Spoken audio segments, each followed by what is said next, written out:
പാലക്കാട് കൊഴിഞ്ഞാമ്പാറയിൽ പുഴയിൽ മന്ത്രവാദിയും യുവാവും മുങ്ങി മരിച്ചു.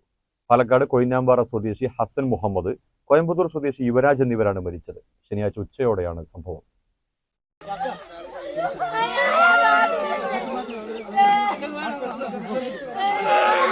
കൊഴിഞ്ഞാമ്പാറ സ്വദേശി 59 വയസ്സുള്ള ഹസൻ മുഹമ്മദ്, കോയമ്പത്തൂർ സ്വദേശി 19-കാരൻ യുവരാജ് എന്നിവരാണ് മരിച്ചത്. ശനിയാഴ്ച ഉച്ചയോടെ കുലുക്കുംപാറ പുഴയിലാണ് സംഭവം. യുവരാജും അമ്മയും സഹോദരി ഭർത്താവും ഉൾപ്പെടെ 4 പേരാണ് കോയമ്പത്തൂരിൽ നിന്ന് ഹസൻ മുഹമ്മദിന്റെ അടുത്ത് എത്തിയത്.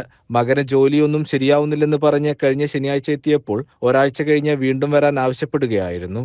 തുടർന്ന് രാവിലെ 10:30ഓടെയാണ് കൊഴിഞ്ഞാമ്പാറ പള്ളിത്തെരുവിലേക്ക് എത്തിയത്. ഹസൻ മുഹമ്മദിന്റെ വീട്ടിലാണ് ദുർമന്ത്രവാദ ക്രിയകൾ നടന്നത്. ഇതിനുശേഷം പരിഹാരക്രിയയ്ക്കായി ഹസൻ മുഹമ്മദും യുവരാജും പുഴയിൽ ഇറങ്ങിയപ്പോഴാണ് അപകടമുണ്ടായത്. ചിറ്റൂർ അഗ്നിരക്ഷാ സേനാംഗങ്ങൾ 2 മണിക്കൂർ നേരം പുഴയിൽ നടത്തിയ തിരച്ചിലിനൊടുവിലാണ് മൃതദേഹങ്ങൾ പുറത്തെടുത്തത്. CCN കടമ്പഴിപ്പുറം.